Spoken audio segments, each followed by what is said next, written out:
use turbo machinery devices, which are used to raise pressure, or induce flow in a control volume. They are radial flow devices.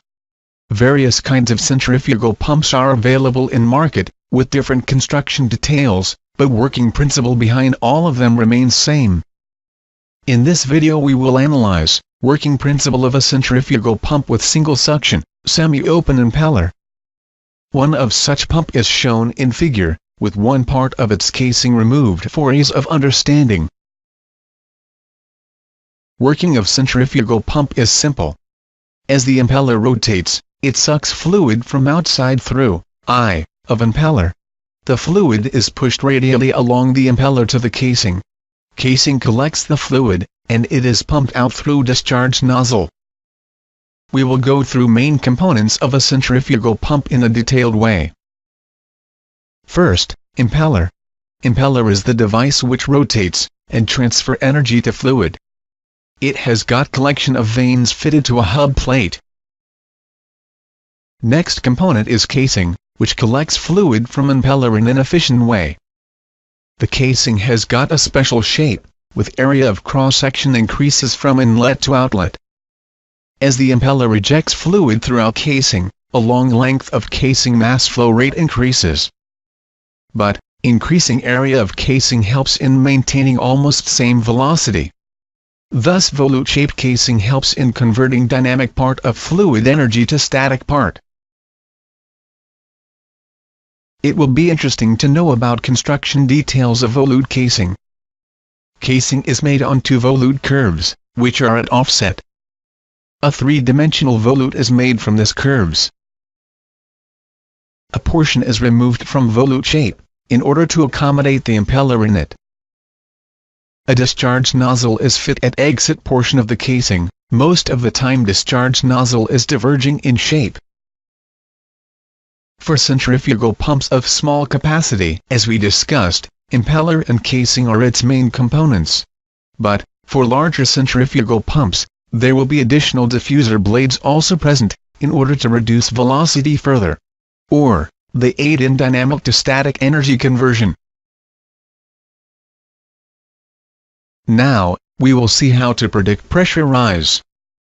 Blade velocities, at inlet and outlet are shown here. Fluid velocities at inlet and outlet are also marked. Here you can see, fluid velocity increases from inlet to outlet, due to energy addition to fluid. The work required for changing inlet velocity condition to outlet, is given by this equation. We will go through such turbo machinery analysis in a separate video. Here Q is the flow rate, and V theta represents tangential velocity component of flow.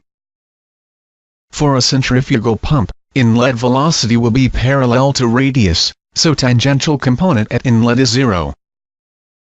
From here we can find what's the head rise in meters of fluid. Outlet blade angle beta can be derived in terms of velocities. Also flow rate through impeller is given as flow area times radial velocity.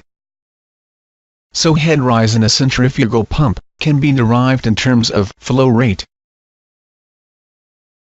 Using this we can predict what's the head rise, as we change the flow rate, for a particular pump geometry, and a particular impeller angular velocity. Most important parameter in this equation is blade outlet angle, beta. There can be three different pump characteristics depending upon value of this angle. First case, if beta is less than 90 degree.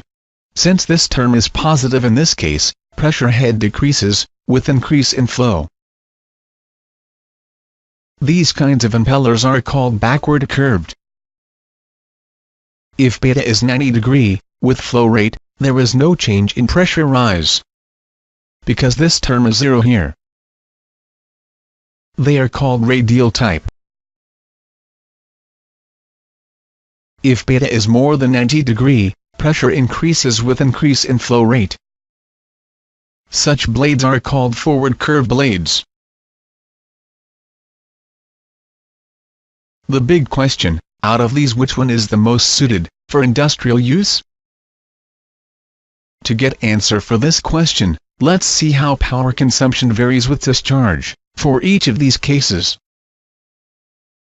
For backward curved blades, as pressure head decreases with discharge, power consumption stabilizes with flow. In radial blades, since pressure does not have any connection with flow rate, power consumption increases linearly. In forward curved blades, since pressure head increases with flow, power consumption increases exponentially, making the operation unstable. This will lead to burnout of motor.